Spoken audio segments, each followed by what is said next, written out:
जय हिंद। आज हम बात करते हैं, यदि आप पूर्णिया यूनिवर्सिटी से हैं और आपका जो है पार्ट 1, पार्ट 2, पार्ट 3 में किसी में भी जो है प्रमोट, पेंडिंग, अब्सेंट, फेल कुछ भी हो गए हैं तो उस रिजल्ट को आपको कैसे सुधार करना है इस वीडियो में संपूर्ण जानकारी दिया जाएगा। साथ ही साथ देख सकते हैं मैंने जो है 3-4 आवेदन लिख के लाया है, तो कैसे आपको कौन सा रिजल्ट सुधार करवाने के लिए किस प्रकार आपको आवेदन लिखना है, संपूर्ण जानकारी आपको इस वीडियो में दिया जाएगा। देख सकते हैं ये जो है आपको पार्ट 3 का वाला है, ये आपको जो है पेंडिंग रिजल्ट यानी चैलेंज वाला रिजल्ट का है, ये आपको अब्सेंटी मेमो वाला आवेदन है।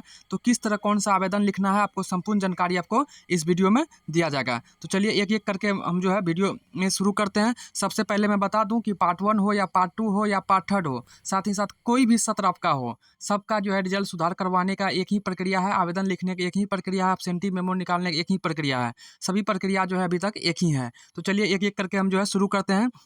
सबसे पहले मैं बात कर लेता हूं कि जिसका जो है पार्ट 2 में आपका जो है प्रमोट हो गया तो कैसे आपका सुधार करेंगे। सबसे पहले ये नोटिफिकेशन देख सकते हैं, ये नोटिफिकेशन जो जारी किया गया है वह 31 अगस्त को जारी किया गया है। ठीक है, तो ये जो नोटिफिकेशन जारी किया गया है यह जिसका पार्ट 2 और पार्ट 3 में जो है आपका जो है प्रमोट पेंडिंग हो गया है उसके लिए जारी किया गया है। तो मैं बता दूं यह जो है सत्र 22 से 25 और 21 से 24 वाले विद्यार्थी जारी किया गया है। हालांकि आपका किसी भी सत्र का है तो सबका प्रक्रिया एक ही रहता है। तो इसमें बताया गया है कि यदि आपका जो है पार्ट 2 में जो है आपका जो है रिजल्ट पार्ट 3 का रिजल्ट जारी कर दिया गया है, उसमें किसी प्रकार का कोई भी आपको जो है समस्या है तो 2 सितंबर से 7 सितंबर तक जो है अपने महाविद्यालय में जो है आवेदन दे सकते हैं और आपको जो आवेदन शुल्क जो है 350 रुपया लगेगा। उस आवेदन को यूनिवर्सिटी का काम है वह जो है 10 सितंबर तक उसको जो है यूनिवर्सिटी में पहुंचाने का। ठीक है, तो आपको आवेदन जो है कॉलेज में ही देना है, चाहे आपका जो है पार्ट 2 है यानी सत्र 22 से 25 हो या आपका जो है पार्ट 3 सत्र 21 से 24 हो। यदि इसका जो है रिजल्ट में आपको किसी प्रकार की कोई भी समस्या है तो 2 सितंबर से 7 सितंबर तक आपको जो है कॉलेज में अपना आवेदन दे सकते हैं। उसके एक आवेदन का शुल्क आपको जो है 350 रुपया लगेगा एक सब्जेक्ट का। उसके बाद उस आवेदन को यूनिवर्सिटी जो है आपको 10 सितंबर तक यूनिवर्सिटी को पहुंचा देगा। अब हम बात करते हैं कि आपका जो इसका पूरा टोटलिंग आपको पूरा यह वीडियो लंबा हो सकता है लेकिन सारे कन्फ्यूजन इसमें आपको दूर कर दिया जाएगा। ठीक है, साथ ही साथ किसका जो है आवेदन कैसे लिखना है वो भी आपको बताया जाएगा। यहाँ देख सकते हैं मैंने आवेदन भी मैंने जो है लिख कर लाया है, तो किसका आवेदन कैसे लिखना है उसमें आपको चलिए बताते हैं। सबसे पहले मैं बता दूं यदि आपका पार्ट 1 हो या पार्ट 2 हो या पार्ट 3 हो, इसका रिजल्ट आपको जो है पेंडिंग हो गया है, प्रमोट हो गया है, अब्सेंट हो गया है, तो इसका कैसे पता चलेगा। सबसे पहले रिजल्ट वाला जो PDF आता है, रिजल्ट वाला PDF में देखिए आपका क्या लिखा हुआ है। यदि उसमें आपको जो है प्रमोट लिखा हुआ है, अब्सेंट भी रहेंगे तो फिर भी प्रमोट ही लिखा रहता है। ठीक है, तो उसके बाद आपको जो है रिजल्ट आने के बाद जो है कुछ दिनों के बाद जो है TR जो है कॉलेज को भेज दिया जाता है। कॉलेज आपको जाना है, वहाँ आपको TR देखना है। ठीक है, कॉलेज जाकर के सबसे पहले TR देखना है। TR में आपको स्पष्ट लिखा रहेगा कि आपका जो प्रमोट जो है या अब्सेंट जो है किस कारण से हुआ गया है। ठीक है, TR में यदि आपका जो है कहीं पर भी AB लिखा हुआ रहेगा, क्या लिखा हुआ रहेगा, TR में कहीं पर भी आपको AB लिखा हुआ रहेगा तो यानी समझ लीजिए आपको जो है अब्सेंट कर दिया गया है। अब्सेंट ध्यान दीजिए, ऐसा नहीं है कि आप जो है एग्ज़ाम नहीं दिए इसीलिए अब्सेंट है। कुछ विद्यार्थी ऐसे भी होते हैं जो कि आप एग्ज़ाम देते हैं और आप अटेंडेंस बनाते भी हैं, फिर भी उसका जो है किसी भी कारण से जो है उसका अब्सेंट हो जाता है, मिस्टेक से जो है अब्सेंट उसका हो जाता है। तो उस परिस्थिति में आपको क्या करना है, पहले आपको TR देखना है। TR में यदि आपको कहीं पर भी AB लिखा हुआ है यानी आपका अब्सेंट हो गया है। अब्सेंट हो गया तो उसके बाद आपको क्या करना है कि आपको जो है सबसे पहले अपना कॉलेज जाना है, जिस कॉलेज में आपका नाम लिखा हुआ है उस कॉलेज जाना है। वहाँ आपको एक आवेदन लिखना है। क्या लिखना है, सेवा में केंद्राधीक्षक महोदय। उसके बाद आपका जो है महाविद्यालय लिखना है, जिस कॉलेज में आपका एग्जाम हुआ था उस कॉलेज का नाम लिखना है। जिस कॉलेज में एग्जाम हुआ था उस कॉलेज का नाम लिखना है। फिर आपको यहाँ पर द्वारा लिखना है, प्रधानाचार्य महोदय लिखना है। उसके नीचे जो है जिस कॉलेज में आपका नामांकन है उस कॉलेज का नाम लिखना है। उसके बाद लिखना है विषय, DP मतलब पार्ट 2 हुआ या किसी का पार्ट 1 है तो कौन सा पार्ट है वो लिख देना है, कौन सा सब्जेक्ट है वो लिख दीजिएगा। यदि आपका केमिस्ट्री है, फिजिक्स है, साइकोलॉजी है, हिस्ट्री है, वो चीज़ आप लिख दीजिएगा। इसका RBH हिंदी में था का अटेंडेंस मेमो निर्गत करने के संबंध में जिस सब्जेक्ट में आपको अब्सेंट किया है वहाँ आपको TR में दिखाएगा कि आपको किस सब्जेक्ट में अब्सेंट किया है, उस सब्जेक्ट का यहाँ पर लिख दीजिएगा। DP मतलब हुआ डिग्री पार्ट 2, डिग्री पार्ट 3 तीन दीजिएगा, डिग्री पार्ट 1 जिस पार्ट में आपका है वह लिख करके उस सब्जेक्ट का नाम लिख करके का अटेंडेंस और मेमो निर्गत करने के संबंध में लिख दीजिएगा। ठीक है, उसके बाद आपको आगे लिखना है कि महाशय सविनय निवेदन है कि मैं डिग्री जिस पार्ट का है पार्ट 2 पार्ट 3 पार्ट 1 जिसका है परीक्षार्थी हूँ, मुझे अंकित विषय में आरबीएस जिस विषय में आपको जो है एब्सेंट कर दिया गया है का मेमो एवं उपस्थिति की आवश्यकता है, जिसे प्राप्त करने की कृपा की जाए। ठीक है, वो लिख करके आपको जो है यहाँ पर आपको नाम लिख देना है, क्रमांक लिख देना है, खंड लिख देना है, सत्र लिख देना है, वो आपको मोबाइल नंबर नीचे लिख देना है। ठीक है, उसके बाद यहाँ पर आपको जिस कॉलेज में आपका नामांकन है, ठीक है, उस कॉलेज से आपको जो है अग्रसारित कराना है। इसी को हम कहते हैं फॉरवर्डेड एप्लीकेशन, फॉरवर्डेड कराना है। ठीक है, उस आवेदन को आपको लेकर के जाना है, जिस कॉलेज में आपका एग्जाम हुआ था उस कॉलेज में लेकर जाना है। वहाँ से आपको जो है अब्सेंटी मेमो निकाल के देगा। उस अब्सेंटी मेमो को आपको जो है कॉलेज और यूनिवर्सिटी दोनों जगह आपको जमा कर देना है। ठीक है, यह हुआ कब? यदि आपका जो है टीआर में कहीं पर भी ए बी लिखा हुआ है, यानी आपको जो है अब्सेंट कर दिया गया है। किस परिस्थिति में आवेदन लिखना है? यदि आपको अब्सेंट कर दिया गया है, अब्सेंट बोले तो अनुपस्थित कर दिया गया है, अब्सेंट कर दिया गया है, उस परिस्थिति में आपको इस आवेदन को लिखना है। कैसे लिखना बता दिया गया है। ठीक है, उसके बाद जो है चलिए हम बात करते हैं किसी को जो है पार्ट 2 में मान लीजिए कि वो प्रमोट था, फिर पार्ट 2 जो है एग्जाम दे दिया है और पार्ट 2 पास कर गया है, उसके बाद भी आपको जो है पार्ट 3 में उसका जो है रिजल्ट पेंडिंग हो गया है। ध्यान दीजिए, मान लीजिए कोई विद्यार्थी जो है सत्र 21 से 24 का विद्यार्थी है, एक उदाहरण के तौर पर समझाते हैं।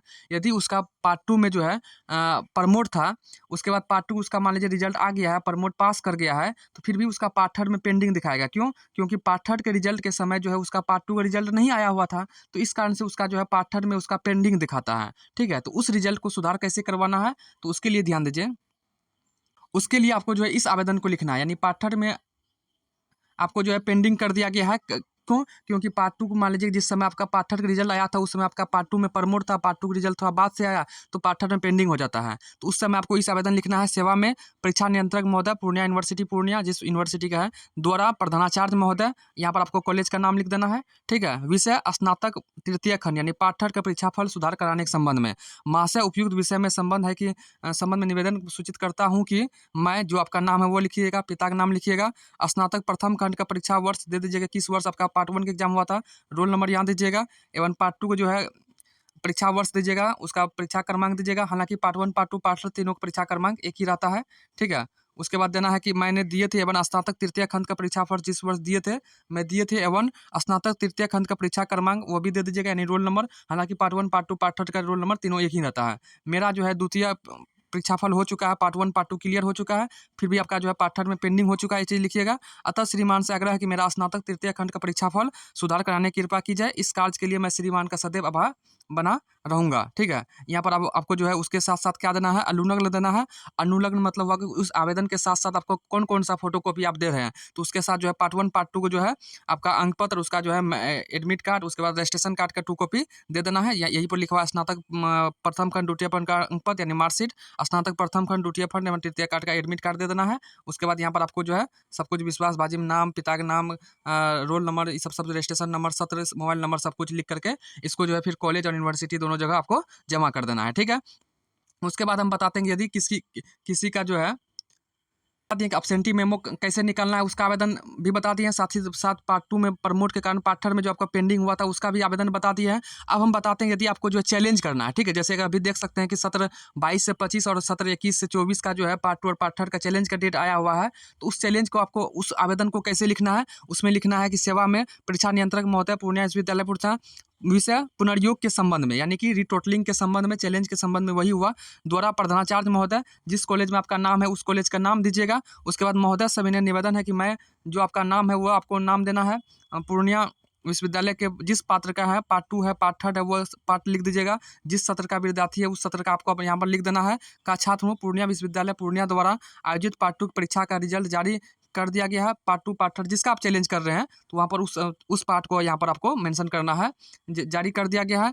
जिसमें कि रजिस्ट्रेशन नंबर, जो आपका रजिस्ट्रेशन नंबर है वो लिखिएगा, रोल नंबर जो है वो लिखिएगा, आपका जो है जिस सब्जेक्ट का है वो सब्सिडरी है तो सब्सिडरी लिखिएगा, ऑनर्स में करना है तो ऑनर्स लिखिएगा। ठीक है, जिसका सब्जेक्ट कोड सब्सिडरी है तो सब्सिडरी है, ऑनर्स रहेगा तो ऑनर्स लिखना है। जिसमें मुझे प्राप्तांक असंतोष हुआ, यानी कि आपका जो रिजल्ट आया गया उसमें आपको असंतुष्ट है। ठीक है, और मैं अपने सब्सिडरी विषय का, जो सब विषय है आपका सब्सिडरी है तो सब्सिडरी, ऑनर्स है तो ऑनर्स, साथ ही जो सब्जेक्ट का जो नाम है वो सब्जेक्ट दे दीजिएगा कि पुनः जांच कराना चाहता हूँ, यानी फिर से आपको रिटोटलिंग कराना चाहता हूँ। अतः श्रीमान से निवेदन है कि मेरा कॉपी पुनः जांच कर फिर से रिजल्ट जारी करने की कृपा की जाए। उसके बाद यहाँ पर आपका आज्ञाकारी छात्र लिखना है, यहाँ पर नाम लिखना है, registration number, roll number, college का नाम लिखना है, और आपका जिस डेट का रहेगा उस डेट का यहाँ पर आपको जो है लिख देना है।